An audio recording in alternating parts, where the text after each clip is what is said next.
Hello everyone, it's Tanya here. Welcome back to this series which I'm calling What's in Your Wardrobe. What I do in this series is I take a garment from my wardrobe and I talk through it in terms of what I've done either in alterations, repairs or upcycling. And the reason that I'm doing that is to kind of showcase for you what is possible and hopefully inspire you to do this kind of work yourself. The dress today is this vintage 1970s dress, but that doesn't tell the whole story. It is a 1970s dress. I was looking for a kind of smock style dress to wear when it's really hot in the summer, something that I could just throw on, that I wouldn't need to think about my tummy, all that sort of thing, just a really easy shape. And this one fitted the bill, but what really drew my attention to it was this lovely fabric here. So this is a 1970s dress, but it was actually made in the 1970s by a woman who had accumulated a haul of vintage fabric, and she used her vintage fabric to make up new garments. So this fabric is actually from the 1930s and it's called feed sack fabric. And I'm just going to give you a potted history of what feed sack fabric is. So in the 1930s, in the era of the Great Depression, it had been a long habit of people in rural areas in America that they would use the sacks that their animal feed or their flour or their sugar or their beans or whatever came in to make clothes for their children, because fabric was a commodity that was either hard to get hold of or was too expensive for them. In the 1930s, when the economy tanked in America, feed manufacturers or food manufacturers either came up with this idea, this genius idea, that since people were using their sacks as fabric anyway, why didn't they put beautiful patterns on them? And then what happened was that people would see these sacks with the beautiful fabric on and they would choose the sack with the print that they liked the most on. So it was a really good marketing thing for feed manufacturers. And in fact, people would, sometimes go and buy 2 or 3 of sacks of a product if they wanted to make an entire outfit. So it was very clever marketing, but it was also a really good use of resources for people that didn't have the money. But also it's, really part of that make, do and mend sustainability kind of mindset, isn't it? That you're not wasting what you've got. So that's a bit of a history of this dress.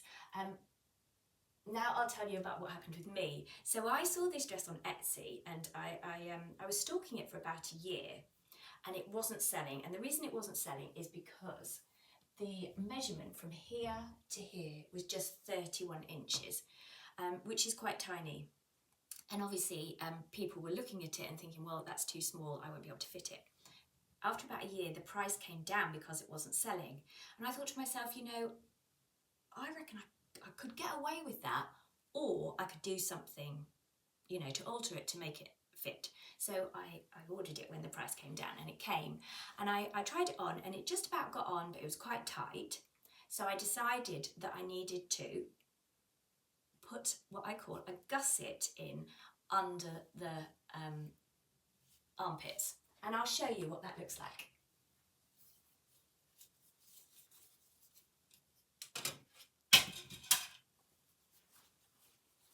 So normally when I'm going to put a gusset in a piece of clothing, which I do a lot, not just under the arms, I do it in all sorts of areas where it's not quite fitting right, it's a bit too small. What I normally try to do is I try to find a piece of fabric which is either in the seams or in the hem.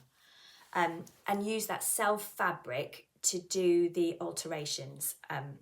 But in this, as you can see, there really was nothing in the seams and the hem is a selvage. So there was nothing that I could use. So I thought to myself, what can I do? Well, it's a white ground, it's a print, but it's on a white ground.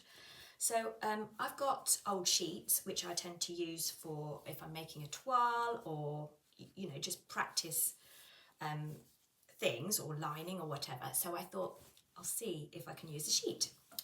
And that's what I did. And you can see here that I've got this V of fabric. Can you see it? Now that there is a piece of sheeting. It blends in really nicely with the ground. I'm going to show you what it looks like on the back to give you a better idea. So this is the bit that's visible from the front, but this is the piece that I cut out. And that shows you how far I went down to just open up this garment. Once I got the V sewn in, I then got a fabric pen and I drew these leaves so that it would really just fit in very well.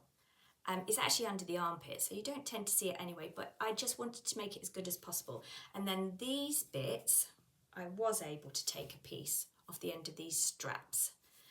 So on both sides, I've done this. Now, if I hadn't been able to take a piece of this brown fabric, what I would probably have done was try to find a similar colour fabric and maybe just sewn the stripes on. You know, there's more than one way to do things. But anyway, as you can see, to finish it off, what I did was I used the same zigzag stitch. So it looks like it always was there. And I have to say, it fits me beautifully now and I wear it a lot. I mean, in those really hot summer days, it's invaluable. So I hope you found that interesting and inspiring, and I'll show you another garment soon. Bye.